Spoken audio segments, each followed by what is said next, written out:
designed for beginner drummers, and later on I'm going to be covering the different parts of the drum kit and what you use them for. I'm going to be looking at the basic technique with the sticks and the pedals, introducing some basic rhythms and then some more complex rhythms, and finally I'm going to be finishing on soloing. The first piece of drum kit I'm going to talk about, and it's the snare drum, and it's definitely the most important part of the drum kit for any drummer.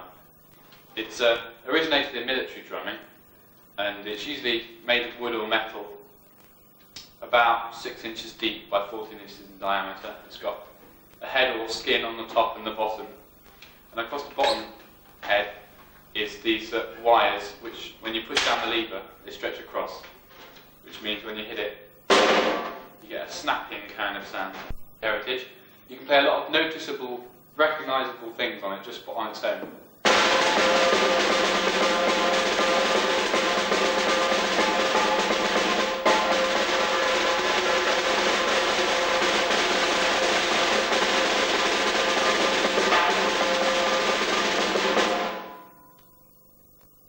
So you can play like drum rolls and military style figures. And on the drum kit, the snare drum goes just between your legs here. So it's right in front of you, and usually in a rock beat it's used to play the backbeat, or the most important part of the beat. This is the hi-hat, which is probably the most modern piece of equipment on the drum kit, next to something like a double pedal or an X-hat. And next to the snare drum you get the most expression out of the hi-hat. Basically it's just a stand with two cymbals put opposite each other on it, and it's operated with the foot. And you can get varying degrees of expression out of it just by opening and closing it slightly, or playing with your feet or whatever.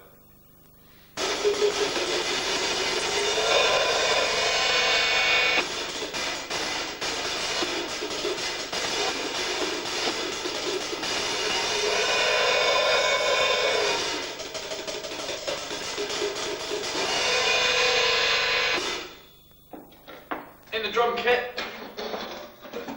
the left of the snare drum and operate it with the left foot. What we're going to look at is the bass drum. This is another drum that came from military drumming, but when jazz started being played, they put it on the floor, made it so you could play it with the pedal, so that one drummer could play more than one drum.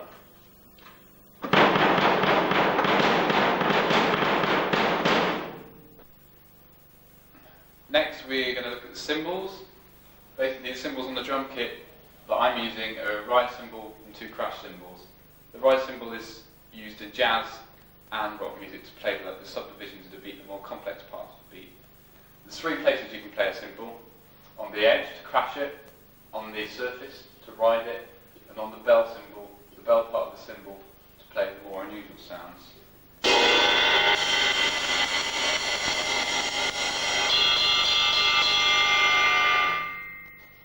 Crash cymbals are only really hit in the crash area, and they're for kind of to bring the dynamics up a little bit more, to accent things. These are the tom-toms.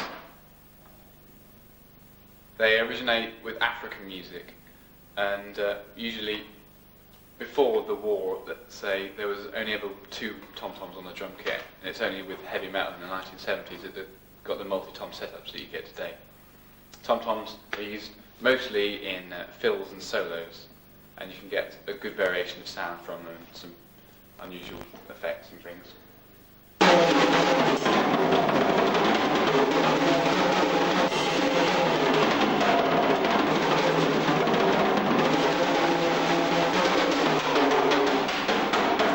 So far are really the basic parts of the drum kit. You get additional things that drummers put on, like cowbells, which come from Latin music.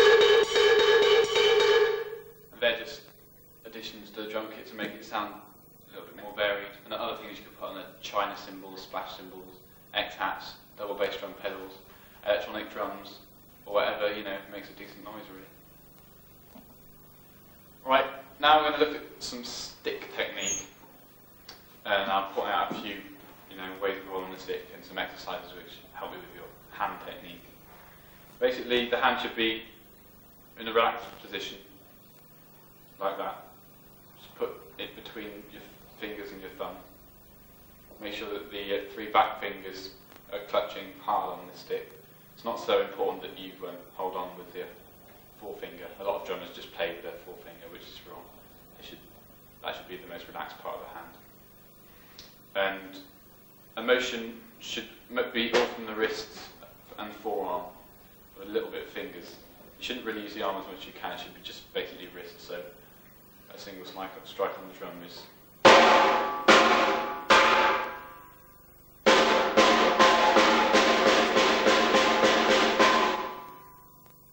And it's only when you start to play doubles with the hand that you bring the fingers in. You play a double. 2 fingers. So you hit and then you pull in with your fingers. So it's like a hit and then a grab. Some good exercises for hand technique are basically all the rudiments, and they're outlined in the booklet which comes with the video, but I'm going to go through a few of them now. The first is just a single stroke roll, which is right, left, right, left, right, left, right, left, just for indefinitely. So it's best to start off slowly and build up gradually to speed.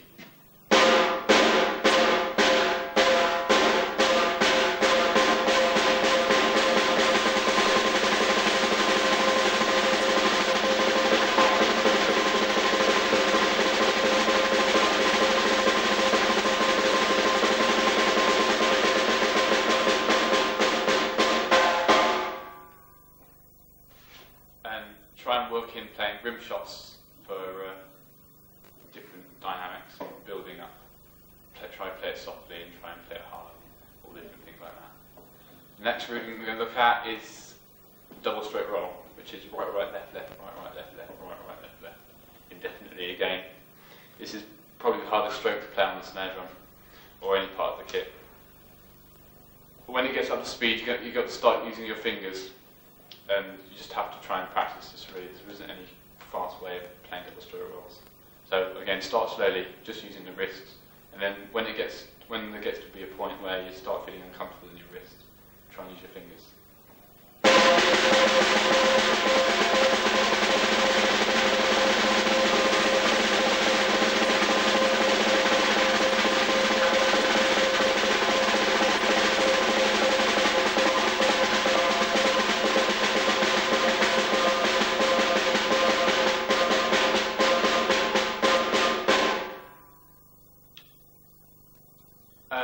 movement we can look at, which is in the booklet, is a paradiddle. This is where we start to mix single strokes and double strokes.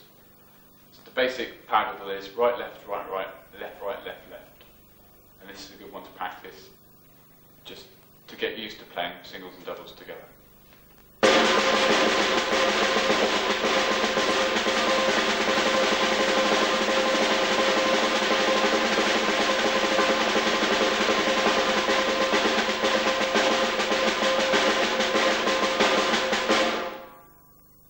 At all times, it's very important with hand technique to maintain relaxed arms and not to concentrate too much on what you're playing and make it as natural as you possibly can. Next, we're going to look at foot technique. First thing to remember with foot technique is get the stool at the right level. The stool should be so that the tops of your legs are parallel with the ground. So that means that the height of the stool is the same as the length of this part of your leg. You should sit so that your legs aren't crowded over the drums, so that they're not quite on vertical. Your toe should be in the centre of the pedal, and your heel should be just off the bottom. A lot of drummers think they should play like that, but it's a hell of a lot harder than playing like that. A single stroke with the pedal is quite a complex thing. A lot of drummers just think, you know, just go. But really, it's part of playing you're playing that you should concentrate on the most, because you're actually playing a machine. You're not hitting directly. You're trying to work a machine to hit the drum. So a single stroke on the bass drum in slow motion is like this. Bend your foot, bring your toe up, lifting the weight of your leg with your calves and your thighs. There's a flick at this point, and then you just bring all the weight back down, and the beater hits the drum. So the normal speed is like this.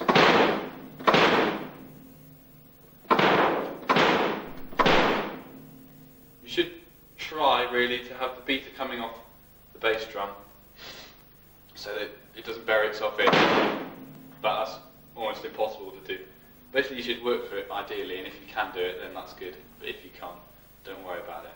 So a single stroke again, bring yourself up on the toes, drop down with the heel, transfer in all the energy through the pedal and into the drum. For double strokes, there's two schools of thought. One say that you shouldn't move your foot on the pedal.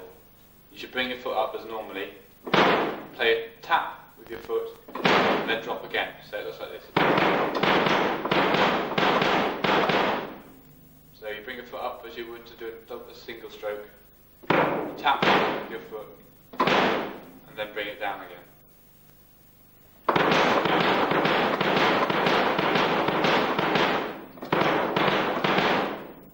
This isn't the fastest way of playing the pedals. The fastest way is a more modern approach, which is called the slide. You start lower down the pedal, you play one stroke, and then as the pedal brings itself back up again, you slide forward. So you catch the pedal as it comes back up, and you get another stroke out.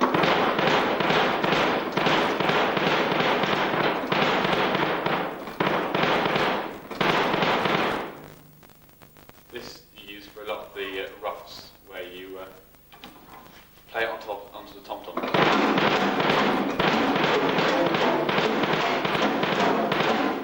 And you find that if a drummer is playing something fast like that, they're usually using the slide. Foot technique on the left foot is not as important, unless you're using a double pedal, in which case your right foot should be as good as your left. Basically, your left foot is keeping time. So you just want the single strokes to be like they are on the bass drum, so you don't need to worry about the beater coming off the back of the head. You want to make sure that the pedals, the cymbals stay together.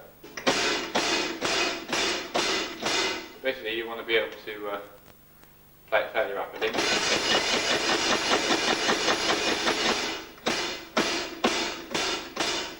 But basically, you want a nice bouncing technique which keeps good time.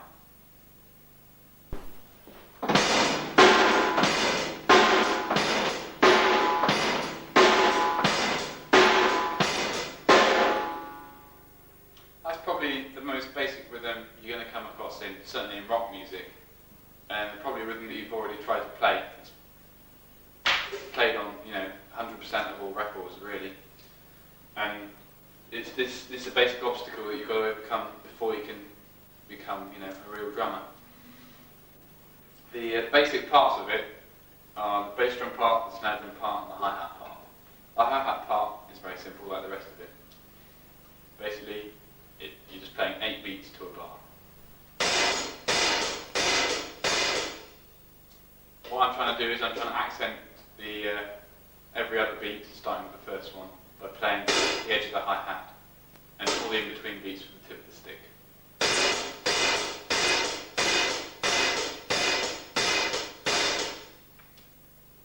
That's 8 notes that the hi-hat's playing. There's 8 of those to the bar. The bass drum and the snare drum are playing quarter notes. So if you imagine a bar being 1, 2, 3, 4, the bass drum plays on beat 1, the snare drum on beat 2, the bass drum again on beat 3, and the snare drum again on beat 4. So 1, 2, 3, 4.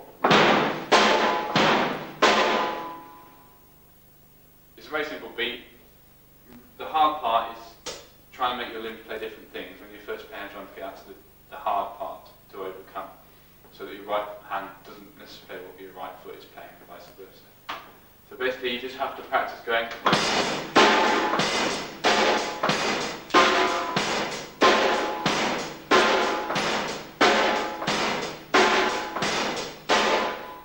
And in a while, you'll get nice and comfortable. Once you've mastered that beat, you can start to make centering on each of the instruments, the hi-hat, the snare drum, and the bass drum, and make them more complicated. So I'm going to play 3 pieces now, starting with the basic rhythm, and then with each of the instruments getting more and more complicated to show you all the different variations you can play. So first, the hi-hat.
Out of 16 notes that are in the bar, 16 16th notes, I just picked out all the different variations you can play and messed around with them. Next, the bass drum.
playing all the in-between notes you wouldn't expect to be playing.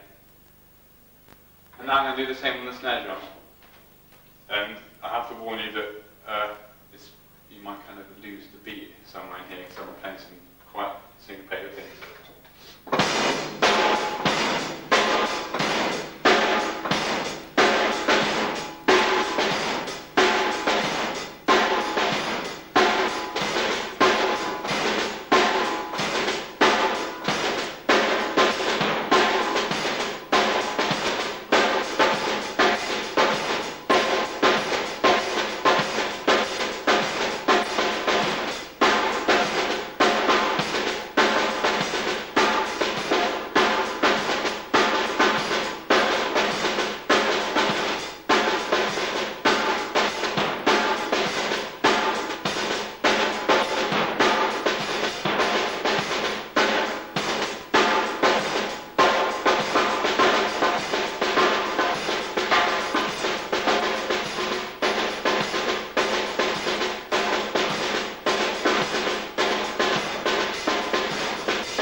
Some fills and things to show you how you can just mess around with just a basic beat.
Wow.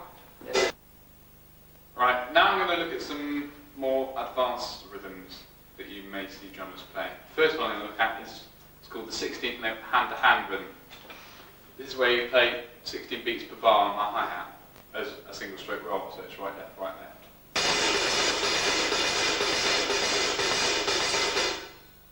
You want to accent the first of the 4 beats with the shoulder of the hi-hat.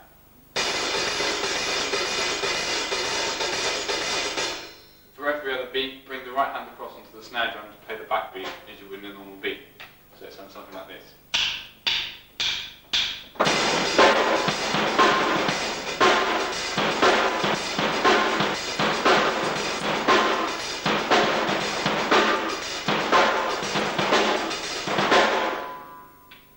You can use usual syncopation on the bass drum, messing around. Try opening and closing the hi-hat and using your left hand to accent different notes on the hi-hat. So,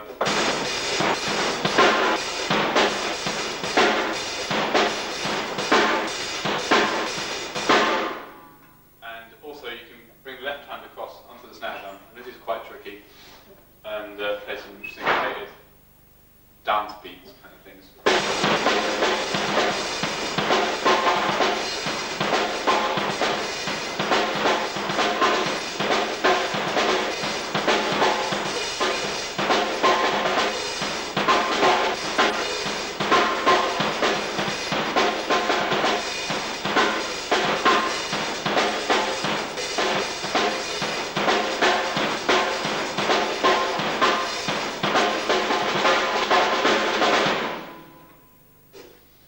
Also, you can play hand-to-hand between the right cymbal and the hi-hat, which not a lot of drummers actually do.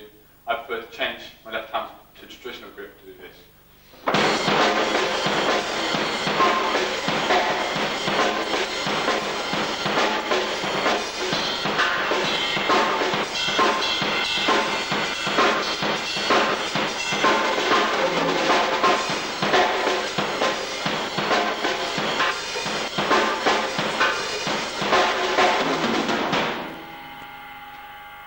So that's the 16th note rhythm. Another more advanced rhythm is the shuffle, which you hear in blues, R&B, and some jazz. Basically, it's based on the hi-hat beat.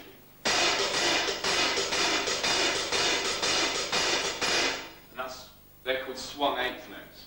So it's normal eighth notes, which sound like this. And there's that swing feel, the jazz feel you inject into them. And you just play the bass drum and snare drum as usual, and all the syncopations that go with it.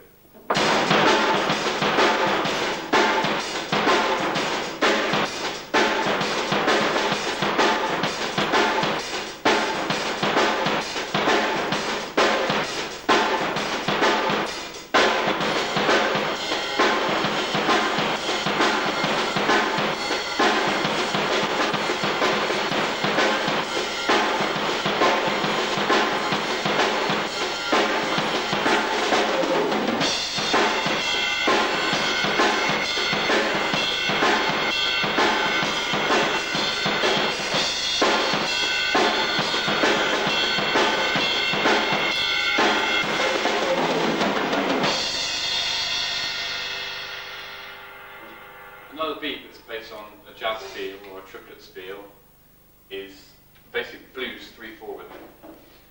In a normal rhythm, of course, you count in groups of 4. 1, 2, 3, 4. But in this rhythm, you count in groups of 3. 1, 2, 3, 1, 2, 3, 1, 2, 3, 1, 2, 3. And every other beat, every other one, play the bass drum and the snare drum on the rhythm click or on a normal note. So it's like this. And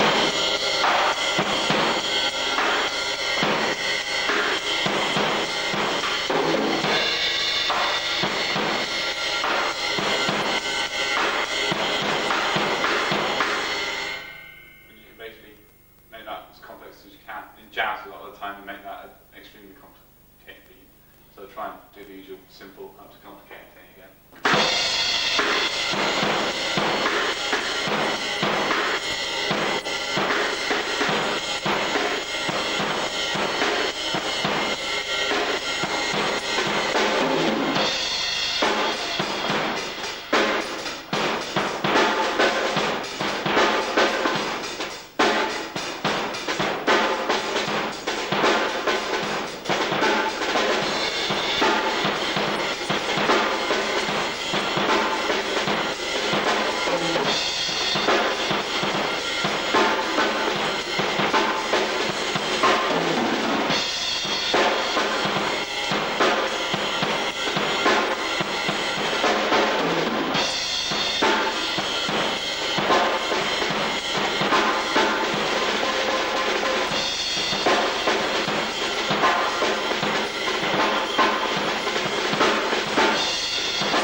beat is the one you might use in thrash music or heavy metal music, where the eighth note's on the hi-hat,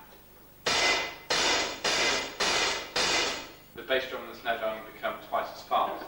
So each time you play the bass drum with first beat and the snare drum with the second beat. So instead of going,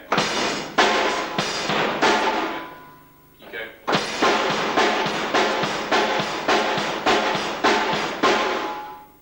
And this one, if you slightly open the hi-hat, so you get a clashy kind of sound, and keeping the snare drum as you normally do, play around the bass drum, and you get basically what most heavy metal drummers play. So.